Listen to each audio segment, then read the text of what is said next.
Assalamualaikum warahmatullahi wabarakatuh. Bismillahirrahmanirrahim. Alhamdulillahi rabbil alamin. Wassalatu wassalamu ala rasulillah wa ala alihi wa ashabihi ajma'in.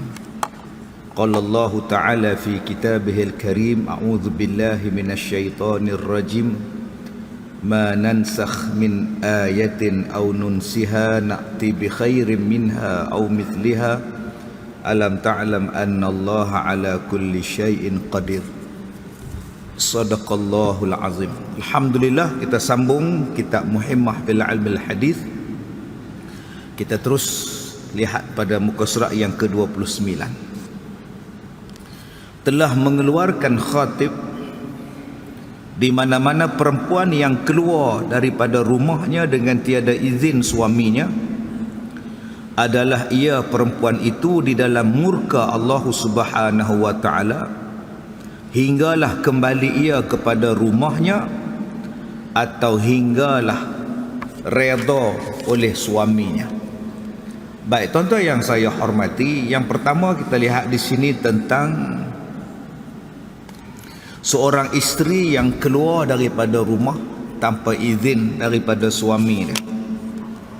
Maka kalau dia keluar tanpa izin daripada suaminya, maka perempuan ini sentiasa berada dalam murka Allah Ta'ala hinggalah dia balik ke rumah dia atau balik redha dengan suami dia. Persoalan dia, adakah langsung tak boleh keluar? Adakah langsung isteri tadi tak boleh keluar? Baik, yang pertama kita lihat di dalam satu kata-kata daripada Imam An-Nawawi tentang masalah isteri yang keluar tanpa izin jika ada sebab. Kata Imam An-Nawawi, walau kanat maridah au kana biha qarhun yadurruha al-wat'u fahiya ma'dzurah fil imtina' anil wad'i wa alaihi nafaqah idza kanat 'indahu. Yang pertama, seorang isteri itu boleh keluar daripada rumah dia jika dia dalam keadaan sakit atau luka yang boleh memudaratkannya dengan jima', maka dia diberi keuzuran untuk menahan diri daripada berjima' dan dia juga berhak mendapatkan nafkah daripada suami dia. Ini kata-kata daripada Imam An-Nawawi. Seorang isteri ni masa bila dia boleh dapat keuzuran? Tadi kita sebut tentang keluar daripada rumah kena minta izin daripada suami dia. Dan kita dah belajar dah dahulu seorang isteri layan suami dia. Bila masa yang boleh jadi ma'dzurah? Bila sakit, dia sebut di sini. Bila sakit, bila berada di dalam keadaan uzur, maka isteri tadi gugur kewajipan kepada dia. Maksudnya apa? Kalau isteri tadi berada dalam keadaan darurah, maka pada masa itu dia boleh keluar daripada rumah dia tanpa izin dia. Macam mana ma'zurah dia tak melayan suami dia untuk diajaknya berjima'. Kerana apa? Kerana sakitnya, kerana ma'zurahnya, kerana uzurnya, maka dia boleh tolak permintaan suami. Macam tu jugalah dia boleh keluar daripada rumah dalam keadaan tidak minta izin daripada suami dia. Kerana apa? Kerana dia dalam keadaan ma'zurah, dalam keadaan uzur, dalam keadaan sakit untuk mendapatkan rawatan dan sebagainya. Walaupun dia keluar tu tak minta izin daripada suami dia, hukum dia harus.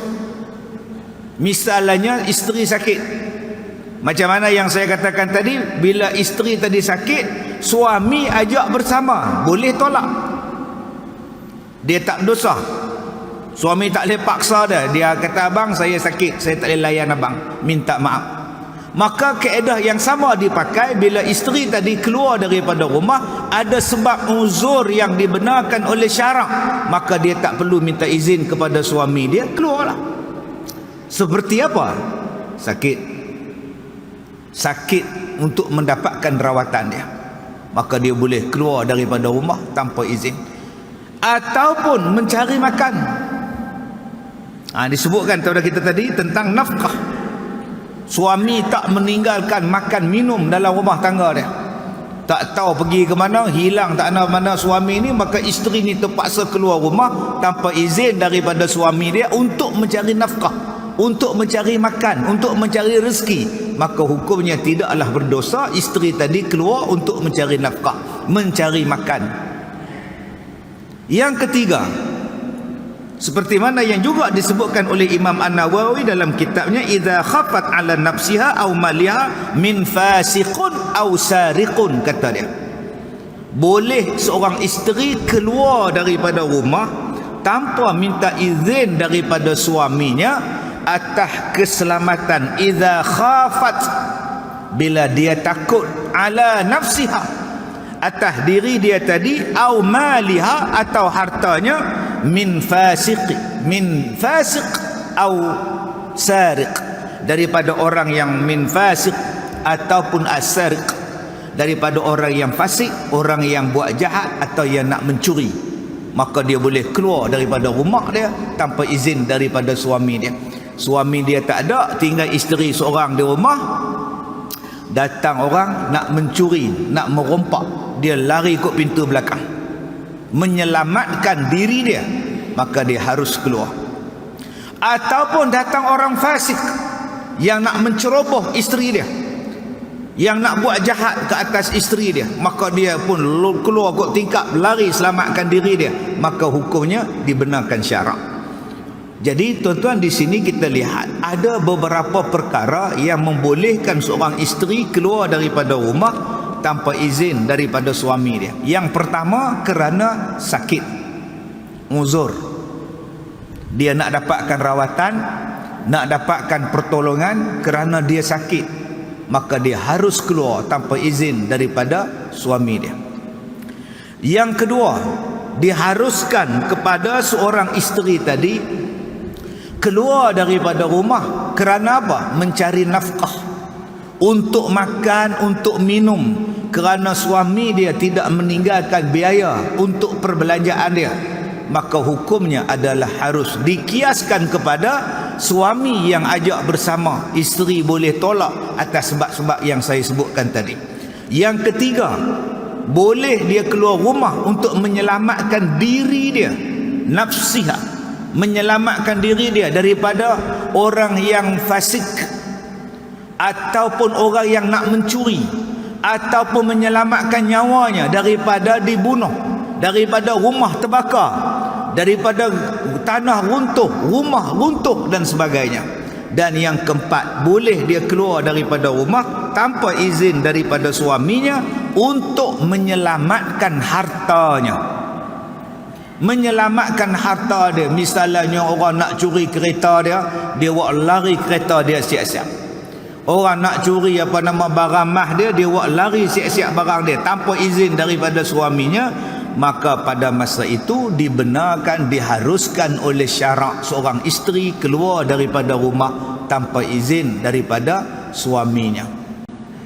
Baik, kalau dia saja-saja keluar, Ustaz, suami pergi masjid, isteri saja-saja keluar pergi cari kotiau, Ustaz, cari kotiau, suami tahu tak? Suami tak tahu. Dia minta izin tak? Memang tak tahu, tak minta izin, main keluar gitu je. Dia telefon kawan dia, jom kita lepak kat luar. Yang suami pergi sembahyang isyak, dia duduk makan. Yang tu tanpa izin. Ataupun yang tanpa izin tu apa dia? Dia pergi kerja, cikgu sekolah, abang izinkan kamu pergi kerja sebagai cikgu sekolah. Habis kerja sekolah, isteri dia pergi bawa rombongan, pergi melawat IKEA. Dia kata IKEA ada offer 99, dia pergi. Suami tak tahu pun. Dia kata tak apa, lagi balik rumah lagi aku minta, aku beritahu pada dia. Kok sempat, kok aksiden kat depan tu, mati. Suami tak tahu apa cerita pula. Sebab tu jenis macam tu dosa. Yang kelima, yang boleh keluar walaupun suami larang, minta izin, suami larang, boleh tak keluar ustaz? Boleh. Apa dia? Menuntut ilmu yang wajib, menuntut ilmu yang fardu ain. Abang, malam ni ada kuliah muslimat di masjid, saya nak pergi haji, malam ni kursus haji, jadi saya minta izin nak pergi. Aku tak izinkan. Abang, saya nak pergi haji lagi 2 bulan bang, saya tak faham sangat ni, haji tamatok tu lagu mana? Tamatok tak tamatok, hang duduk di rumah, aku tak izinkan. Maka harus isteri tadi pergi menuntut ilmu yang fardu ain dengan satu syarat, bahawa suami tak mengajar dia, suami tak ajar dia, suami tak pernah ajar dia, dan dia memang jahil sungguh, dia memang tak reti sungguh, maka pada masa itu berdosa si suami larang dan harus isteri keluar, dan tak berdosa pada si isteri. Yang berdosa siapa?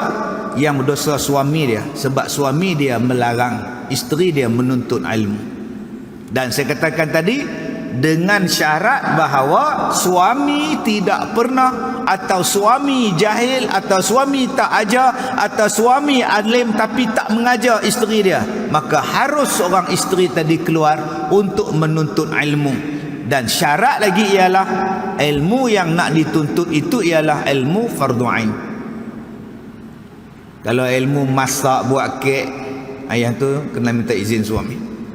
Ilmu marhaban, berzanji, yang tu kena minta izin suami. Ilmu belajar tajwid, minta izin suami. Ilmu yang fardu ain, suami larang, jalan je. Yang berdosa siapa? Yang berdosa Pak Ji di rumah tu, Pak Zaid, dia larang. Tetapi jika suami dah ajar, suami dah bagi kursus pada dia, baik haji tamatok ke, haji qiran ke, haji ifrad ke, suami dah ajar habis dah, dia saja juga nak keluar, suami dia kata aku tak izinkan, duduk di rumah, aku dah ajar hang, saya nak pi juga, nak jumpa kawan-kawan, kok dapat flight sekali dengan mereka, maka pada masa itu berdosa juga dia keluar, sebab suami dah ajar. Jadi kakak-kakak kena faham ni, bila masa boleh keluar, bila masa tak boleh keluar. Baik, yang seterusnya, dan telah melaknat akan dia oleh segala malaikat yang di langit dan tiap-tiap suatu yang lalu di atasnya yang lain daripada jin dan manusia, hinggalah kembali semula ia ke rumahnya. Apa jadi pada isteri yang keluar daripada rumah tanpa izin, tanpa izin daripada suami dia tadi? Tiap-tiap yang lalu di langit, tiap-tiap yang lalu di atas kepala dia daripada malaikat, dan tiap-tiap yang lalu di atas kepala si perempuan, apa dia? Burung. Burung hak duk terbang tu duk laknat pada dia. Lagi malaikat yang duk ada tu duk laknat pada isteri tadi yang keluar daripada rumah tanpa izin dia. Gaduh dengan laki sikit, keluar. Tak puas hati dengan suami sikit, balik rumah, balik kampung. Bapak pun tanya, laki hang tak ikut? Malas boy, payah cakap dengan orang tua tu. Tu dia tahu dah hang balik ni. Mana tahu cek keluar gitu ya. Kalau gitu pergi balik, pergi balik rumah hang. Sepatutnya pak kena cakap macam tu. Isteri pula mai, mak pula mai. Biarlah dia balik, dah ada laki pun tak guna. Mak pula support pula dah. Ni masalah. Kita sebagai mak pak, laki hang tak tahu, hang pula ni ada masalah apa aku pun tak tahu, lah pergi balik. Jom ayah hantar, naik kereta, hantar balik, selesai elok-elok. Bukan pak tadi, bukan mak tadi duk cover pula anak dia. Sebelum hang nikah dengan dia pun mak jaga hang boleh lah, mak jaga hang boleh, apa masalah? Dapat lelaki pun tak guna. Tak boleh macam tu. Pi bincang elok-elok, apa masalah sampai isteri hang keluar pada rumah? Apa masalah hang ni sampai isteri jadi macam ni, hang jadi macam ni? Kita sebagai mak pak bukan macam jadi macam tu. adik-beradik menjadi macam tu. Bukannya bila kok kita datang, adik kita datang duduk di rumah kita, lari daripada laki dia, kita pula jadi kemah pelarian pula. Bagi makan, bagi minum, support pula, buat WhatsApp group pula, hentam adik ipar kita. Bukankah dia tu dilaknat oleh malaikat, dilaknat oleh segala yang terbang di udara, tiba-tiba dia main duduk dalam rumah hang kena laknat sekali. Serupa kalau anak kita buat balik kawan daripada asrama, cuti ke tak cuti ke, anak kita balik buat main kawan dia seorang. Siapa ni hang buat balik? Siapa ni? Siti. Ini kawan Siti mah orang Sabah, cuti dia tak balik negeri dia kan, duit tak ada, mak dia orang susah. Tak apa, main duduk rumah ayah seminggu. Mak dia tahu tak dia main sini? Tahu, dia minta izin dah. Pun dia minta izin pada mak ayah tumpang pasal tak ada duit nak beli tiket. Yang tu tak apa. Ni siapa ni Siti? Kawan cek. Dia duduk sini pasal apa? Dia bergaduh dengan mak dia. Dia tak suka dengan mak dia. Pak dia pun macam tu juga. Tu yang dia main sini. Dia tu anak derhaka yang hampir belah dia pasal apa? Sepatutnya nasihat dia, pakcik bukan larang anak main rumah pakcik, tapi anak ni lawan mak adik, lawan bapak. Allah tak suka adik pula main duduk rumah pakcik, anak pula main duduk rumah pakcik, pergi tidur dengan anak pakcik. Pakcik takut kena laknat dengan rumah pakcik sekali kena. Sepatutnya kita macam itu selesaikan. Tetapi kalau mereka itu menghadapi masalah yang mana kalau tak keluar daripada rumah dia akan jadi susah, maka pada masa itu ada satu kaedah usul fiqah yang membolehkan mereka itu keluar daripada rumah yang dipanggil sebagai ad-darar yuzal. Perbuatan darurah, keadaan darurah menyebabkan sesuatu benda itu tersingkir. Kalau dia duduk di rumah, dia dirogol oleh bapak dia. Dia duduk di rumah, dia dirogol oleh abang dia. Maka pada masa itu keluarlah dia daripada rumah, selamatkan diri dia. Itu dipanggil sebagai darar. Maka kerana kesusahan itu membolehkan dia buat sesuatu yang sebelum ini dilarang untuk dapatkan keselamatan. Yang tu tak apa. Tapi kalau saja-saja bergaduh dengan mak dia bukan sebab yang darurah, tak puas hati apa tak tahu, mai duduk di rumah kita cuti sekolah seminggu, kita pula jadi tukang support dia dengan kita sekali. Tuan-tuan, bimbang laknat itu turun ke atas kita. Baik, yang pertama, yang tak laknat orang yang keluar ni siapa dia? Jin dan manusia. Hak lain tu laknat semua tuan. Jin manusia ni dia kecuali saja ada benda serupa kita duk usung mayat. Kita duk usung mayat bawa keranda tu dulu-dulu ni. Lah ada naik van tak nampak lah. Dulu duk bawa keranda tu. Yang mendengar jeritan mayat tu semua binatang makhluk. Yang tak dengar jin dan manusia. Kalau jin dan manusia dengar pun jeritan si makhluk tadi, mayat tadi, pengsan kita ni. Begitu juga bila keluar daripada rumah tanpa izin. Yang duk laknat mereka siapa? Malaikat yang terbang di atas di langit tu. Malaikat jin dan manusia saja yang tak laknat, yang tak dengarnya. Baik, yang kedua. Dan telah mengeluarkan oleh Ahmad dan Tabrani dan Baihaqi dan Hakim, mana-mana perempuan yang memakai bau-bauan kemudian keluarlah ia, maka lalulah ia atas suatu kaum supaya mendapat mereka itu akan baunya, maka perempuan itu seperti berbuat zina, dan tiap-tiap mata yang memandang itu seperti berbuat zina. Yang pertama tadi kita belajar tentang isteri yang keluar rumah tanpa izin suami. Sekarang kita nak tengok pula tentang suami, isteri yang keluar daripada rumah memakai bau-bauan. Dalam bahasa kita sekarang minyak wangi. Dalam bahasa kita sekarang perfume. Dia ada beberapa jenis. Pertama kita panggil minyak wangi. Kedua kita panggil deodorant. Ketiga kita panggil penyah bau. Penyah bau nak panggil apa tu? Dia menghilangkan bau. Dia bukan wangi, dia menghilangkan bau badan.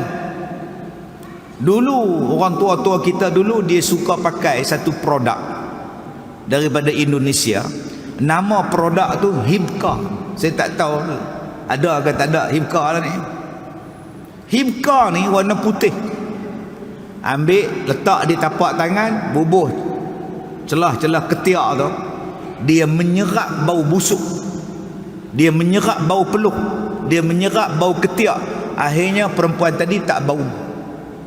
Itu dipanggil sebagai penyerap bau, penyah bau. Yang keempat dipanggil bedak. Ada dipanggil bedak talkum, ada yang dipanggil bedak sejuk, ada yang dipanggil bedak kompak, macam-macam jenis bedak. Jadi tuan-tuan, mana yang boleh pakai, mana yang tak boleh pakai ni?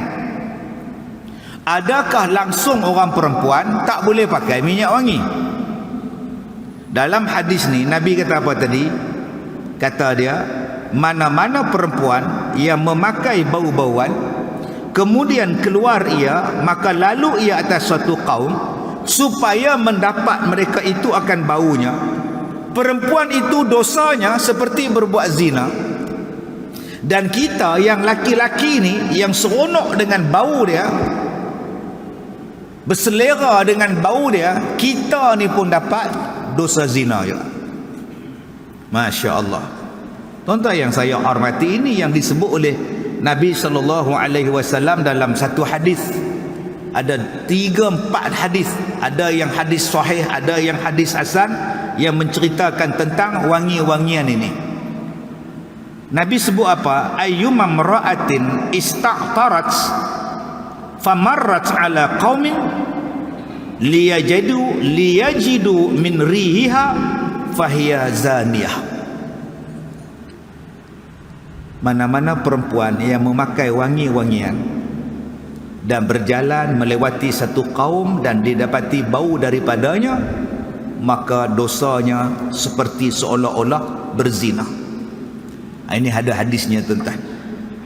Okey, ada hadis tentang orang perempuan yang memakai bau-bauan, yang memakai minyak wangi. Dan kalau kita lihat yang berlaku di zaman sahabat Nabi SAW, ada 2-3 orang sahabat Nabi yang menghalau orang perempuan. Dia dalam perjalanan nak ke masjid, jumpa dengan satu perempuan yang pakai minyak wangi, lawa-lawa wangi bau ni. Sahabat Nabi ni tahan. Antaranya siapa dia? Umar Al-Khattab. Yang ni cengeng tu ni, garang ni. Yang keduanya Abu Hurairah radhiyallahu an. Dia tahan perempuan ni, dia suruh pergi balik. Hang balik, hang pergi mandi apa semua lu, tak ada minyak wangi, baru hang datang ke masjid. Seorang sahabat Nabi nama dia Abu Hurairah, seorang lagi sahabat Nabi namanya Umar Al-Khattab. Ada dalam hadis tuan-tuan yang tahan mereka ni, yang pakai wangi-wangian ni. Sebab itu dalam satu hadis Nabi SAW disebut apa? Ayyumam ra'atin tatayyabatin thumma kharajat ilal masjid lam tuqbal laha salatun hatta tastaghsil. Mana-mana perempuan yang pergi ke masjid memakai wangi-wangian, tidak diterima solatnya sehinggalah dia mandi, yakni dia menghilangkan bau wangi dia tadi. Baik, persoalannya, adakah kita langsung tidak boleh memakai, orang perempuan langsung tidak boleh memakai wangi-wangian? Baik, tuan-tuan tengok dalam hadis ni. Pertama, ayyumam ra'atin istaqarat famarrat ala qaumin. Dia sebut mana-mana perempuan yang memakai bau-bauan lalu keluar daripada rumah, maka lalu dia atas suatu kaum supaya mendapat mereka itu akan baunya, Maknanya dia keluar di tengah majlis, dia masuk di tengah majlis, dia duduk bercampur, dia lalu di hadapan orang lain daripada laki-laki yang ajnabi dengan dia. Satu. Jadi akak-akak, abang-abang, isteri kita kena jaga. Bila nak keluar daripada rumah, hang pakai wangi-wangi pasal apa ni? Pasal saya nak masuk majlis, saya nak campur dengan orang, saya nak pergi semayang, saya nak pergi kenduri kahwin, saya nak pergi mesyuarat, saya nak pergi pejabat. Sebab tu saya sembur minyak wangi banyak-banyak abang oi, supaya depa bau wangi minyak wangi saya. Maka isteri kita ni dah buat dosa macam orang berzina. Dan orang yang tengok dia, wah wanginya, dia lalu depan laki-laki tadi, laki-laki kata wah wanginya. Laki-laki tadi pun berlari pergi beli bunga, beli bunga dekat penjual bunga tu, lari kejar si perempuan tadi. Sebab apa? Sebab wangi sungguh awak, saya suka pada awak. Ni dalam iklan dalam TV 20 tahun dulu, kalau tuan-tuan ingat. Laki-laki yang macam tu berbuat dosa zina sebab suka pada yang tu. Isteri kita, adik kita, mak kita, anak kita pun buat zina, yang hak tu bagi suka, bagi bunga lah apa tadi pun buat zina juga. Maka itu adalah diharamkan. Dua. Boleh tak dia pakai minyak wangi, Ustaz? Boleh. Di mana? Di rumah. Untuk siapa? Suami dia, mak dia, pak dia, anak dia, adik dia pakai di rumah. Yang tu tak ada siapa larang. Hang nak sembur 10 botol sekalipun terpulang. 3. Boleh tak Ustaz kalau dia keluar daripada rumah, dia pakai minyak wangi? Minyak wangi apa? Minyak wangi apa? Ini yang ketiga ni. Dia pakai minyak wangi tu tak kuat Ustaz, sekadar dia calit sikit je. Yang mana wangi tadi Ustaz sekira-kiranya hanya untuk menjadikan orang selesa duduk dengan dia. Sebab ada setengah orang bau ketiak dia tuan-tuan, satu ofis perit, perat, tuan-tuan kalau duduk sebelah dia, dia tangkap kepala. Mai sembahyang Jumaat, dia tangkap kepala. Jenis apa ketiak ni? Tak mandi ke, tak basuh ke, hormon terlebih ke? Kadang-kadang budak jenis ni hak umur 15, hak umur 17, hak umur 18, waktu baru nak lepas akil balik, nak masuk umur 20-an. Sebab tu abang-abang masuk masjid cium ketiak lah. Cium dulu, bau. Memang masuk kereta pergi sembur balik. Ini tak pernah cium. Orang lain tolong cium. Oh sudah hendak ni. Angkat takbir tinggi pula. Busuk ni malaikat lari. Wangi ni malaikat suka. Ni orang laki-laki tolong jaga ni. Kadang jubah seminggu tak basuh, duduk berulang balik pergi masjid. Balik sembahyang isyak sangkut, satgi sembahyang subuh pakai balik. Satgi mai sembahyang zuhur sangkut, satgi mai sembahyang asar tarik balik. Mai sembahyang maghrib buka balik, sembahyang isyak sangkut balik. Besok subuh pakai balik seminggu. Dia kata bukan najis Ustaz, memang tak najis tapi bau hapak. Okey. Makcik pakai minyak wangi pasal apa makcik? Makcik pakai minyak wangi Ustaz pasal badan makcik bau. Kuat tak minyak wangi yang makcik pakai? Tak kuat Ustaz. Makcik pakai nipis je, tak sikit je, supaya orang perempuan hak duduk dengan makcik ni rasa selesa. Dia tak rasa busuk. Kalau baunya tidak kuat, baunya tidak sampai menyucuk sampai ke tempat orang lain, hanya sekadar makcik saja, hukumnya dibenarkan. Begitu juga kalau dia guna deodorant. Saya pun tak tahu, tak nak pakai deodorant nak kata je benar tu. Dia bulat lagu tu, hak atas itu bulat tu. Mai do gomoy kat ketiak. Do lagu tu duk gomoy tu, nama dia apa tu nak sebut tak erti. Dia macam ball, roller. Jenis tu. Ada setengah orang dia perkena kawan dia ni elok ni roller kat pipi hang jerawat banyak, kawan bodoh pi bubur ni tak ni, padahal hamba Allah tu baru roll dekat ketiak dah. Ada juga perkena lagu tu, dia pun wah lain macam bau dia nak, lain macam ketiak hamba Allah. Yang tu bukan minyak wangi, dia sekadar nak bagi hilang bau. Ataupun dia ambil minyak, dia ambil apa nama bedak, dia tempek. Yang tu bukan minyak wangi, dia tak bau pun. Ataupun tadi yang saya sebutkan pada tuan-tuan, penyah bau. Ni yang nama jenis hibka ni, dia kesat bau, dia jadikan ketiak kita ni kering, ketiak kita tidak basah dan tidak bau badan kita, maka itu dibenarkan pakai pada orang perempuan. Tak jatuh salah. Yang kata tadi ialah dia pakai yang mana bila dia lalu ni tuan-tuan, dia bau. Ni jaga-jaga ni. Baru ni saya naik kapal, naik kereta api daripada Madinah pergi ke Mekah.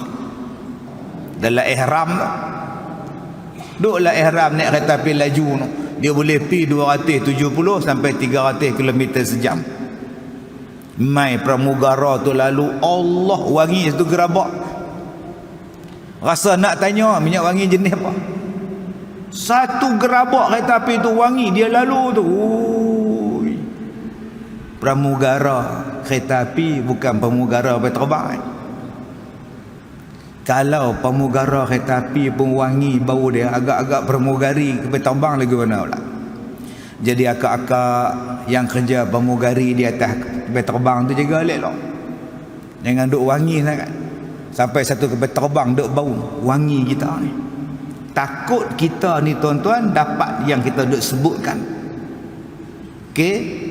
Dalam satu hadis Nabi SAW, Nabi kata apa pada kita? Nabi kata, inna khaira tibir rijal, bukan, inna khaira tibir rajul ma zahara rihuhu wa khafiya launuhu, wa khaira tibin nisa ma zahara launuhu wa khafiya rihuhu. Perangai orang laki-laki ni, dia suka bau. Yang pakai minyak wangi tadi, yang saya kata tadi itu pramugara. Pramugara pakai minyak wangi pun, saya hak jantan ni pun amboi, jenis apa ni? Ini perangai orang lelaki. Dia suka kepada minyak atar, dia suka kepada minyak wangi. Nabi sebut, inna khaira tibir rajul ma za'ara rihuhu. Sesungguhnya wangian yang baik bagi laki-laki adalah yang zahir baunya, wa khafiya launuhu, tapi tak nampak warnanya. Ulang balik. Minyak wangi yang bagus untuk kita orang laki-laki apa dia? Minyak wangi yang zahir baunya tapi warna dia tak nampak. Ni dia tuan-tuan ni. Sebab tu datang masjid pakai minyak wangi yang zahir bau dia. Yang orang letak dekat tu nama dia atar tu. Saya mata kelabu tu ya tuan-tuan tu. Tu nampak tu atar. Tu dekat tiang. Yang tu agak-agak RM1 sebotol. Tu atas kepala sahabat kita. Ada orang sedekah, dia letak setiap tiang tu tuan-tuan. Belakang tu ada, belakang tu ada, belakang tu. Pak tu lagi banyak. Tu dia sedekah tuan-tuan tu untuk kegunaan masjid. Jangan tuan-tuan belasah buat balik pula. Saya minta yang mana yang nak tinggal minyak wangi tu, buatlah minyak wangi hak wangi. Jangan hak RM2.5. Bila pakai tu jadi pening. Warna hitam melekat berkarat. Ustaz kalau buat hak mahal, lebuh tak tu ya saya buat hak murah tu. Ada pula yang rajin, dia beli minyak wangi hak murah, pi tuang pula dekat kapet. Tempat sujud. Bila kita sujud kena tang hidung, Allah bau. Lah bila sujud tak kena hidung, kena daya, tahan nafas dia. Tu imam pula doa apa panjang bila waktu sujud pula dah duk maki dalam jadah sungguh dah tak. Nak letak hak di masjid ni, letak hak wangi tuan. Nabi kata minyak wangi yang bagus untuk kita apa dia? Yang bau tapi tak ada warna. Bila kita pakai ni, dia tak melekat warna kuning ni, dia tak melekat. Perempuan pula kata Nabi, wa khaira tibin nisa ma za'ara launuhu wa khafiya rihuh. Bagi orang perempuan pula, minyak wangi yang bagus bagi mereka ialah minyak wangi yang macam mana? Ma za'ara launuhu, apa yang zahir warnanya, wa khafiya rihuh, tetapi tersembunyi bau dia. Nampak aja, warna nampak tapi bau tak. Duk dekat dengan dia baru bau. Dengan suami dia baru dia buat kuat, tapi dengan kita tak bau apa pun. Tapi dia pakai tak bau pun, wanginya, tetapi menghilangkan bau badan si wanita tadi. Jadi akak-akak, abang-abang, jagalah benda ni. Jangan hanya dengan sebab kita ni suka pada perempuan yang pakai minyak wangi, kita gairah dengan dia, kita tergoda dengan dia, kita rasa hui wanginya, kita dapat dosa berzina. Dan jangan pula akak ni saja nak bagi laki-laki seronok dengan wangian kita, tak paksai-paksai kita dapat dosa penzina pula. Baik. Dan telah mengeluarkan oleh Ibnu Adi dan Ibnu Asakir, apabila berkata oleh perempuan itu bagi suaminya, tiadalah aku lihat daripada engkau akan kebajikan sekali-kali, maka sesungguhnya batallah amalnya si perempuan tadi. Subhanallah. Maka adalah kebanyakan perempuan yang tiada takut kepada Allah Ta'ala, ghaliblah jatuhnya perkataan yang demikian. Jikalau berbuat baik oleh suaminya pada sekalian masa sekalipun, tetapi dilihatnya kejahatan suaminya daripadanya, isteri berkata, tiadalah ada aku lihatnya suatu kebajikan kamu sekali-kali, maka batallah segala amalan si perempuan tadi. Masya Allah tuan-tuan, ni nama dia bahaya lidah. Ni namanya bahaya lidah. Bahaya lidah tu apa? Dalam Quran banyak disebut. Satu, la tubtilu sadaqatikum bil manni wal adha. Janganlah kamu batalkan sedekah kamu dengan kamu ungkit balik, dengan kamu menjadikan orang yang kamu sedekah tu sakit hati. Batal pahala sedekah dengan sebab kamu ungkit. Kalau saya tak sedekah pada kamu, kamu tak makan tau, habis pahala. Habis pahala kita. Baju yang dia pakai tu saya sedekah tu, rumah dia terbakar, saya bagi baju satu kontena tu yang dia boleh pakai baju, habis pahala kita. Kita tengah duk makan nasi goreng di kedai, datang orang minta sedekah, encik saya lapar encik. Kamu ni tak boleh tengok aku senang ke? Asyik aku nak makan kamu datang. Kita pun ambil duit, lempar ke tepi, lempar ke tanah, makan mampus. Dia pun ambil duit tadi pergi beli nasi goreng. Itu membatalkan pahala kita, menyakitkan hati dia. Kerana lidah ni tuan-tuan, kadang-kadang kerana lidah ni tuan-tuan boleh jatuh gugur, boleh gugur cerai, boleh gugur talak.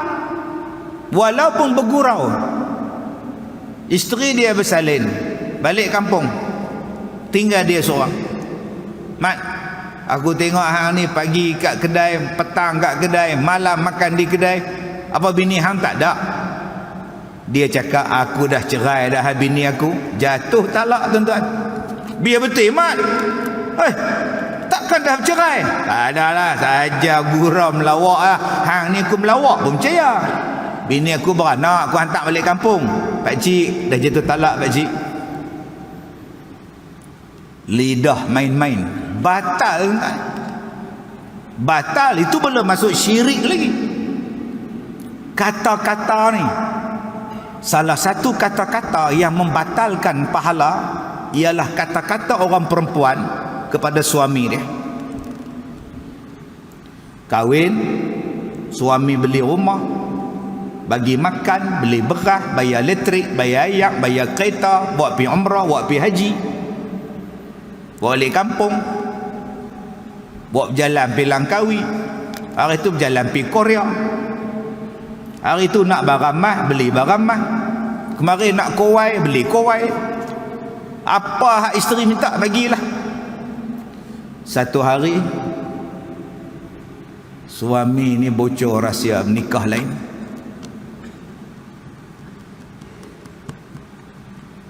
Isteri duk tunggu suami balik sembahyang maghrib, tangan duk gedik atas meja.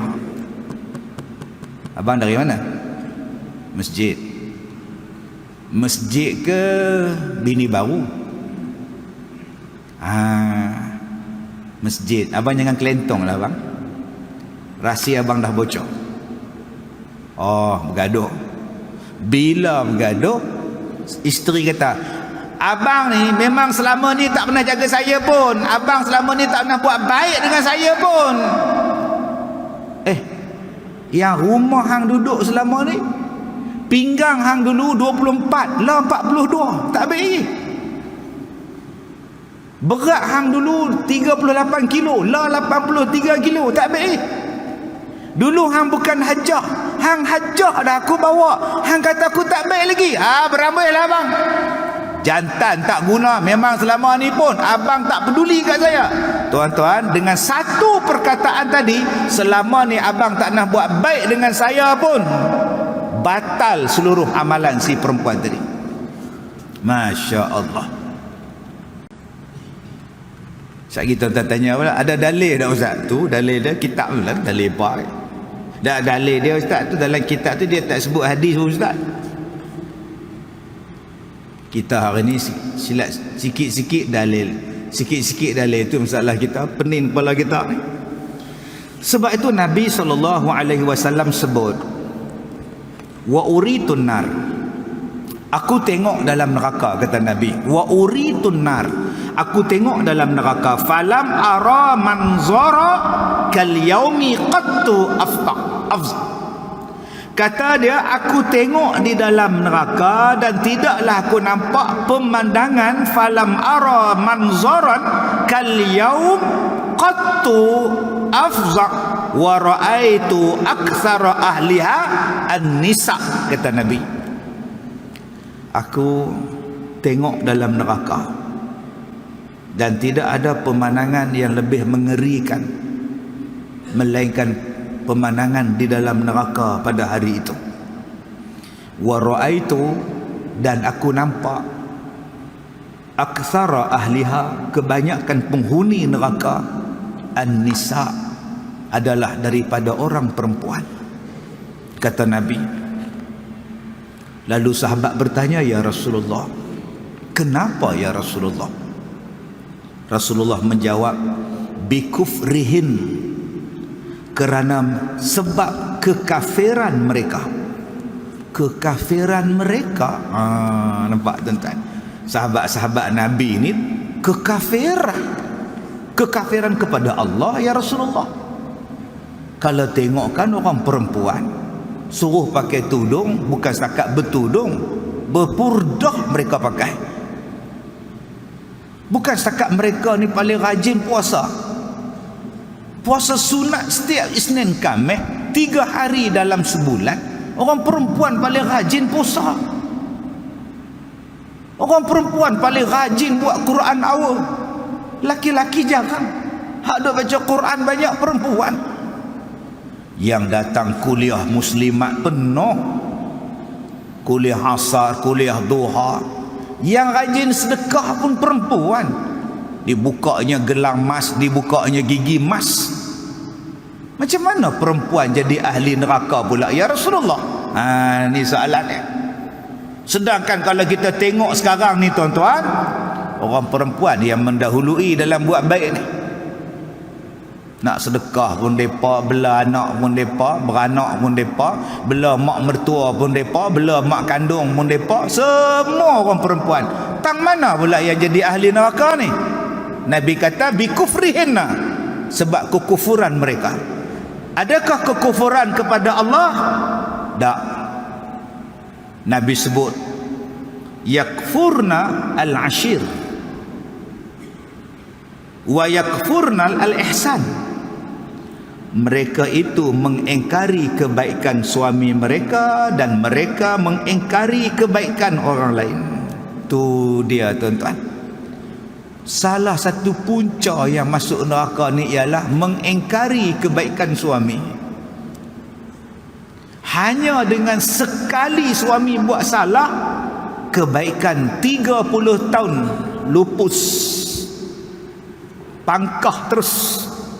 Bila suami buat satu kesalahan, dia pangkah terus, terus masuk dalam Facebook, suami tak guna. Terus tulis dalam status, apa malang aku dapat suami tak guna, 1 sen tak guna. Padahal jam yang dia pakai suami dia hadiahkan. Handphone yang dia tulis dalam Facebook tu, handphone tu pun suami bagi kat dia. Malah dia tengah duduk atas sofa, suami dia yang bayar hutang sofa.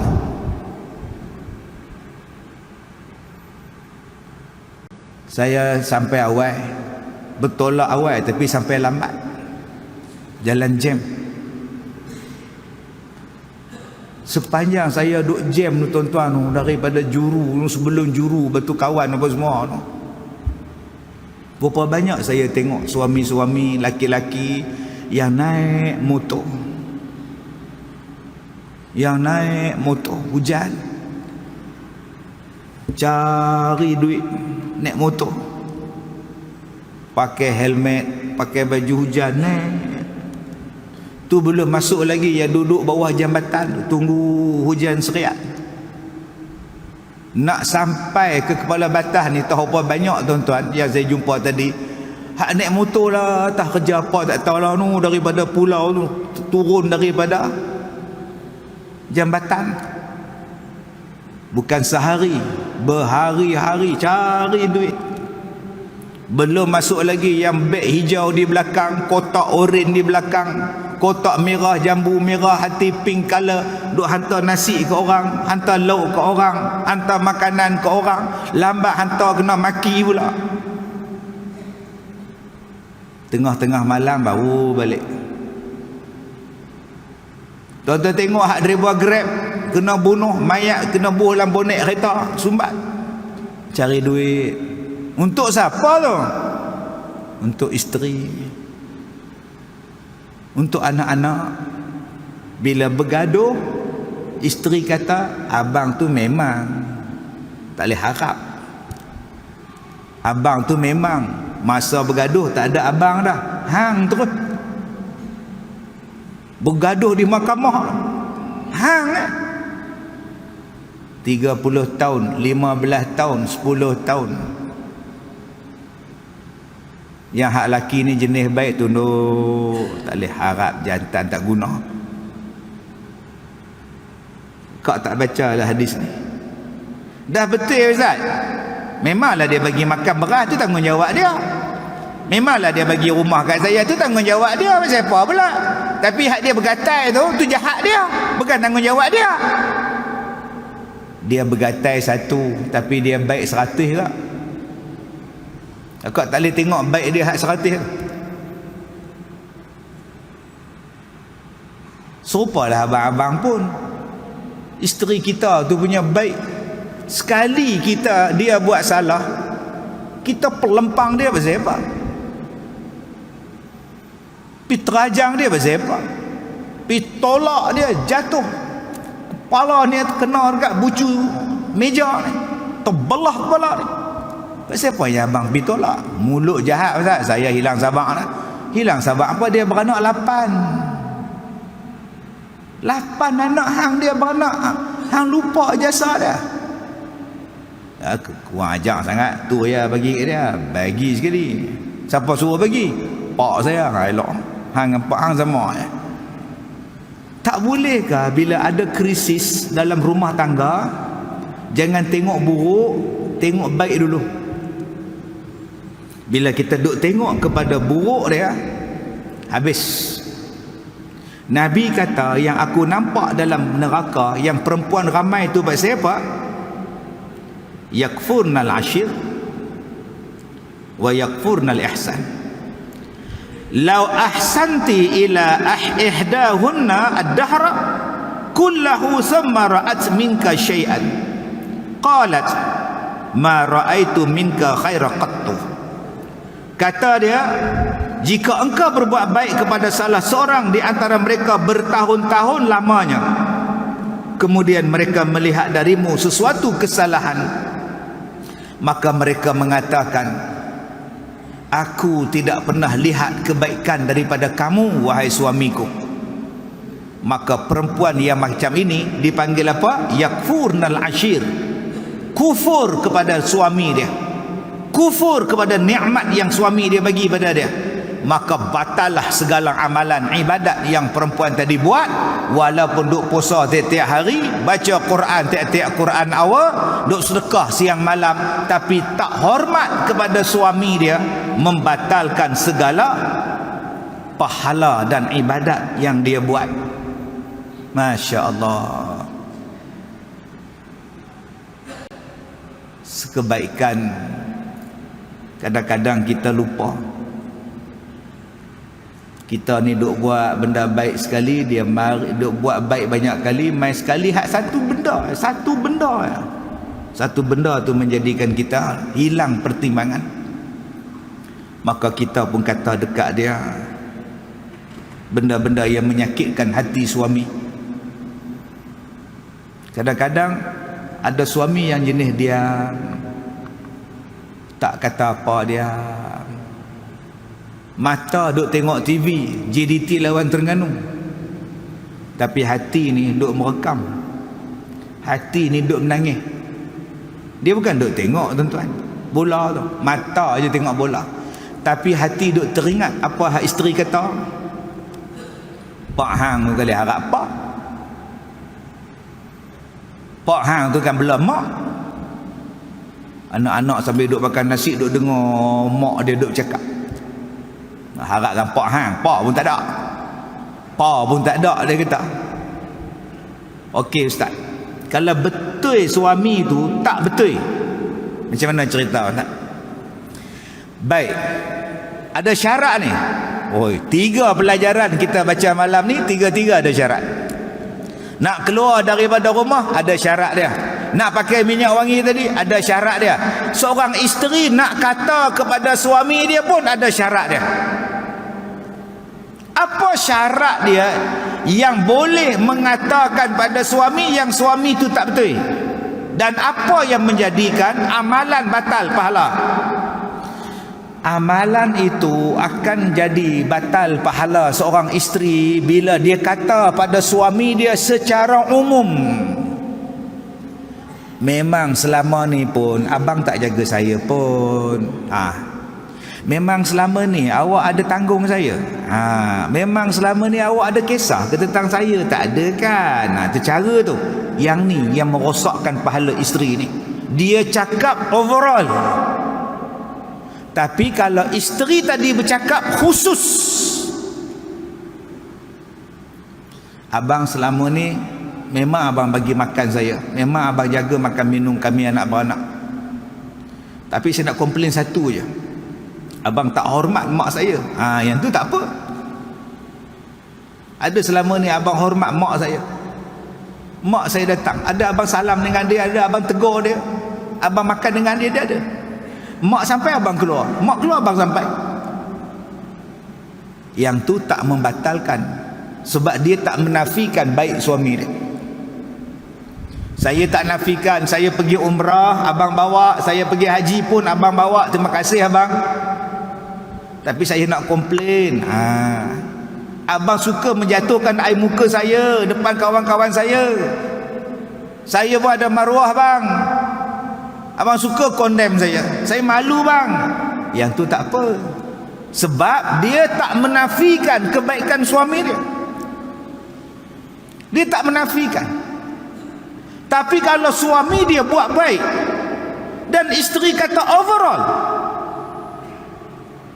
Abang minta maaf lah, abang terlupa. Abang tu memang selama ni abang dah ingat ke? Dekat bini abang ni pun abang tak ingat, anak-anak abang lagi abang tak ingat. Apa benda yang abang ingat? Yang tu yang batalkan semua pahala dia. Sebab dia balon semua sekali, suami tak pernah ingat pada dia. Jadi akak-akak, kalau tak puas hati pada suami, cakap spesifik. Spesifik tang mana yang akak tak puas hati pada dia. Abang ni baik, cakap lemah lembut. Abang tak pernah tak garang dengan saya. Abang tak pernah abaikan nafkah untuk saya. Tapi saya nampak abang ni dah terlebih sangat bidang kerja. Abang jarang duduk di rumah. Abang, kami anak beranak ni pun abang perlukan abang di rumah. Yang tu tak apa. Ni pi cerita dekat mak yang duk teriak pasal siapa lihau. Tak tahulah mak puan malang nasib cek. Tuhan uji cek lagu ni dapat laki pun tak guna. Tak guna sungguh ke? Tahulah mak tak nak peduli kita. Tak tahu. Laki hang tu macam pok hang gak. Contohnya entah. Dia tak pernah peduli kami mak. Bayang cek sendiri pergi cari ikan. Mengir tepi jalan. Duduk tepi parit cari kawan. Pergi naik apa? Pergi naik motor. Motor siapa? Motor dia. Motor dia. Minyak dia apa? Itu tak mana yang dia tak peduli kan? Dia cuma tak bagi ikan kan? Hang nak pergi cari ikan, kan Ustaz Kazim kata dah dulu, hang nak keluar rumah pergi cari makan, diharuskan walaupun suami tak izin, sebab hang nak cari makan. Tapi jangan hang kata pula laki cik tak peduli cik mak, dia bukan bagi makan apa kat cik. Tu hang main sini naik apa? Naik Viva. Viva sebab beli? Dia. Bulan-bulan sebab bayar? Dia. Baru ni bukan rotek mampu ke? Dia bayar. Tu hang kata dia tak peduli hang pasal apa? Kalau rotek dia mampu, dia tak peduli dengan hang pun mampu sekali. Sebab tu akak kena jangan balon semua dia tak peduli kat cik boy. Tengah dah tak peduli kat cik tu baramai pekus berlaga dengan dahi ni. Baramai semua beli. Dia tak peduli apa. Tu baramai hang tu. Baramai ni hari tu antara tutup pandai tutup pula. Yang ni hak Nabi marah ni tuan-tuan. Jadi kalau tak puas hati, sebut spesifik tak apa. Pergi cakap dekat dia. Mak suami cik tu semua bagus, tak ada komplain apa mak. Habis tu dia tak layan cik. Nafkah cukup, baju cukup, rumah cukup, kereta cukup, televisen cukup, blender cukup. Habis tu yang tak cukup, dia tak pernah sentuh cik. Lah, tu yang anak hang dua orang tu siapa sentuh? Orang lain. Sudah tuan-tuan. Tak pernah faham, tak faham sudah tuan. Tu gila babi rumah dia tuan. Dia tak pernah sentuh cek. Lepas-lepas dapat hak nombor 2 tu sampai lah tak pernah pegang sentuh apa pun dah. Yang tu boleh mengadu. Boleh mengadu kat pejabat agama. Suami saya tak sentuh saya. Pasal apa tak sentuh? Tuan Qadi panggil. Saya dapat aduan, isteri awak mengadu, awak tak sentuh dia. Pasal apa? Awak sakit? Sihat. Pasal apa yang awak tak pegang dia, tak tidur dengan dia, sebab apa? Awak ada masalah kelakian? Tak ada.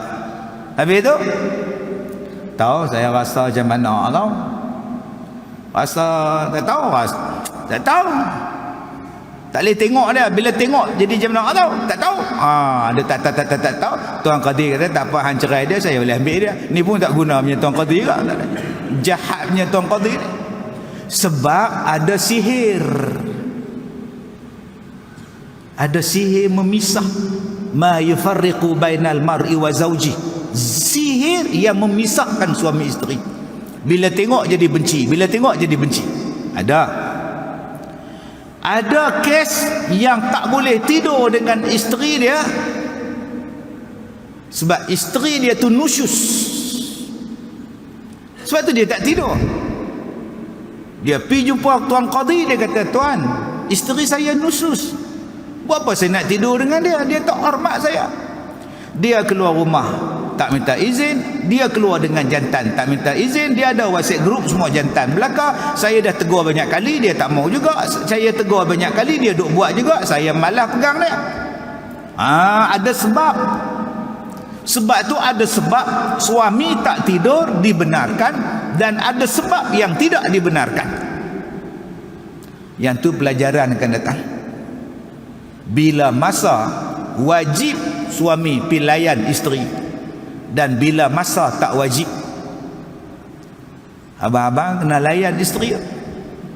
Jangan duk faham isteri je kena layan kita. Kita pun kena layan dia. Wajib atas kita. Tapi ada masanya tidak wajib. Bila? Gitu. Wajib isteri layan suami, tapi ada masanya tidak wajib. Bila? Sebab ada isteri tak layan suami sebab dia kata suami tak semayang. Kak tidur asin. Tidur asin saya, dia tidur atas, kak tidur bawah. Awak tak tidur sekali, katil sebilik semua. Dia dengan Tuhan pun tak semayang, buat apa? Dia dengan Tuhan pun tak layan, kita nak layan dia, buat apa? Fasik. Fasik dia buat lelaki dah. Berapa lama lah? Tak tahu. Malah fikir orang tak. Dia puasa pun tak, dia suruh kita layan dia. Dia kata tak layan dia berdosa. Dia tak puasa, tak berdosa. Kau tak kira mampu pergi dia. Cerdaknya cakap makcik. Okey. Sebab tu saya katakan tadi, tuan-tuan yang saya hormati, kadang-kadang lidah kita menjadikan kita dimasuk neraka. Padahal amalan lain bagus dah. Amalan tuan-tuan main semayang berzikir, amalan tuan-tuan main awal masjid pahala, amalan tuan-tuan kuliah maghrib hulu hilir bagus dah. Tapi selek kita, masalah kita dengan isteri kita, yang tu menjadikan rosak kita di hari kiamat. Baca Quran dah rajin, berzikir dah rajin, pakai jubah dah bagus dah. Pakai jubah dah bagus dah. Kain rida ni sentiasa 24 jam atas bau ni, bagus dah. Yang tak bagus apa? Dia ambil kain rida tu, dia balun isteri dah. Tuan-tuan tak jumpa lagi kes tu. Isteri dia mengadu kat saya, tuan-tuan. Dia sepak isteri dia tang perut, menggolongsor isteri dia masuk wakati. Serban sama besar dengan bakui. Tapi bak terajang isteri dia, Allah, kalah John Cena. Saya kata, kak pi jabat agama, pi report. Sebelum tu pi balai polis, report. Lepas tu pi hospital, report. Lepas tu bawa pi mahkamah. Pi mahkamah. Ustaz suruh buat apa? Buat apa lagi? Cerai, buat apa?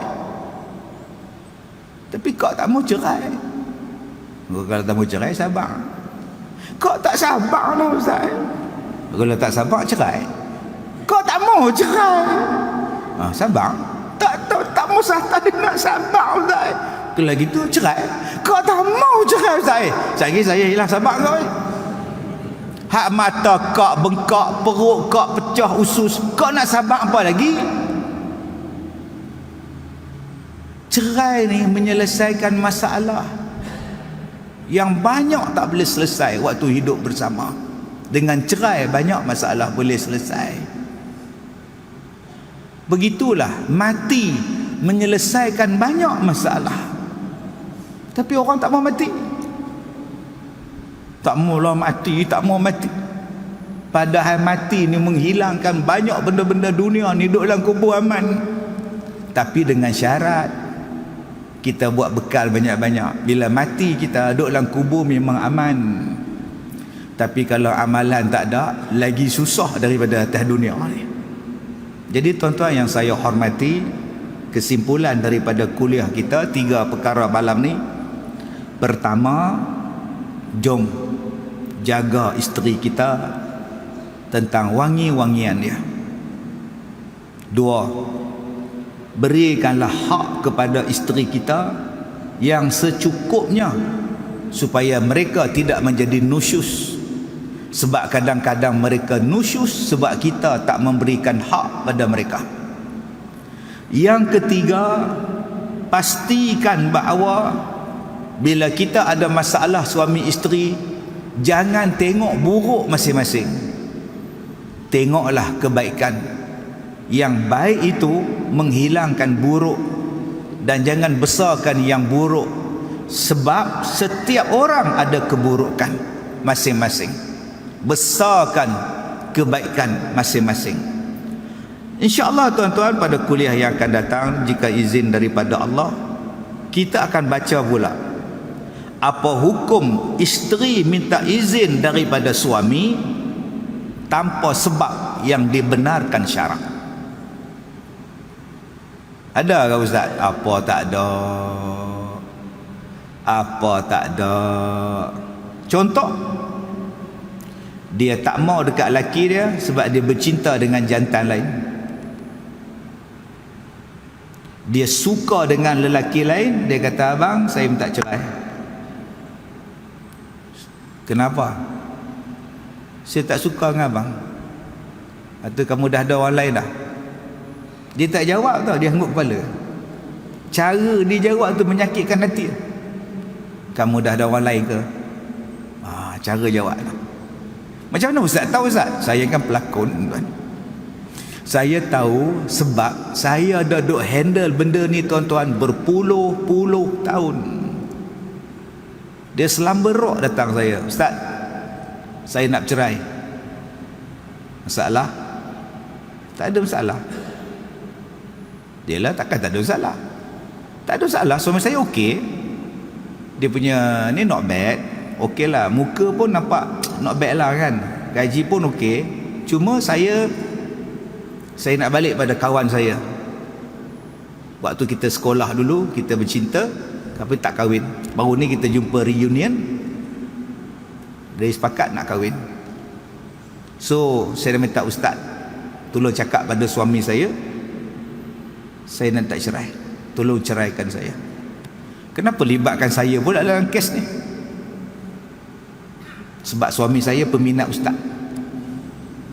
Dia dengar cakap ustaz, kalau ustaz suruh dia ceraikan saya, mungkin dia ikut. Saya kata saya tak nak terlibat. Masjid awak ni cantik, buat apa saya nak runtuhkan? Yelah, kalau masjid tu tak cantik, tak imarah, buat apa? Oh, pandai jawab tuan-tuan. Mesti Pak Ua dia ajar tuan. Sakit jiwa tuan. Okey, ada yang minta cerai sebab apa?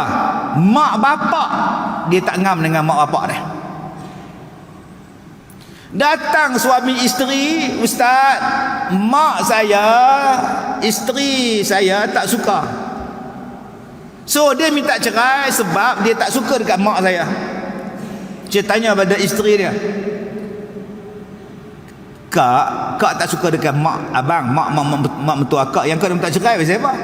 Sebab saya tak suka dengan dia. Dak, kak tak suka dengan suami atau dengan mak mertua? Mak mertua. Dengan suami suka. Yang tak suka mak mertua. Habis tu kenapa nak cerai? Sebab saya duduk sekali dengan dia. Kami duduk serumah ustaz. Saya tak tahan. Abang nak ceraikan? Saya sayang isteri saya ustaz. Kak sayang suami. Saya sayang suami saya. Mak mertua benci. Oh sudah ustaz. Habis tu mak saya suruh saya ceraikan isteri saya. Jadi perlukah saya ceraikan isteri saya ustaz? Subhanallah. Saya cadang macam ni ustaz. Ini cadangan ustaz ya. Kita je tau. Okeylah, mak suruh cerai. Jadi tak apalah, cerai lah. Okey. Kemudian kalau mak kami mati, mak saya mati, kita kahwin balik. Boleh tak ustaz? Saya tanya, kalau mak mati, kalaulah dalam kubur mak tahu awak kahwin dengan agak-agak dia tercekik awak. Saya buat lawak bodoh kat dia. Macam tu sekali tuan-tuan. Dia kata saya ikut cakap mak saya supaya mak saya tak benci saya. Tapi kami dah janji dah, kalau mak mati kita kahwin balik. Habis tu abang, bila mak nak mati, adakah abang nak berdoa, ya Allah matikanlah mak aku ya Allah? Ini kita akan jawab pada kuliah yang akan datang insya-Allah. Saya minta maaf jika terkasar bahasa. Wabillahi taufiq wal hidayah. Assalamualaikum warahmatullahi wabarakatuh.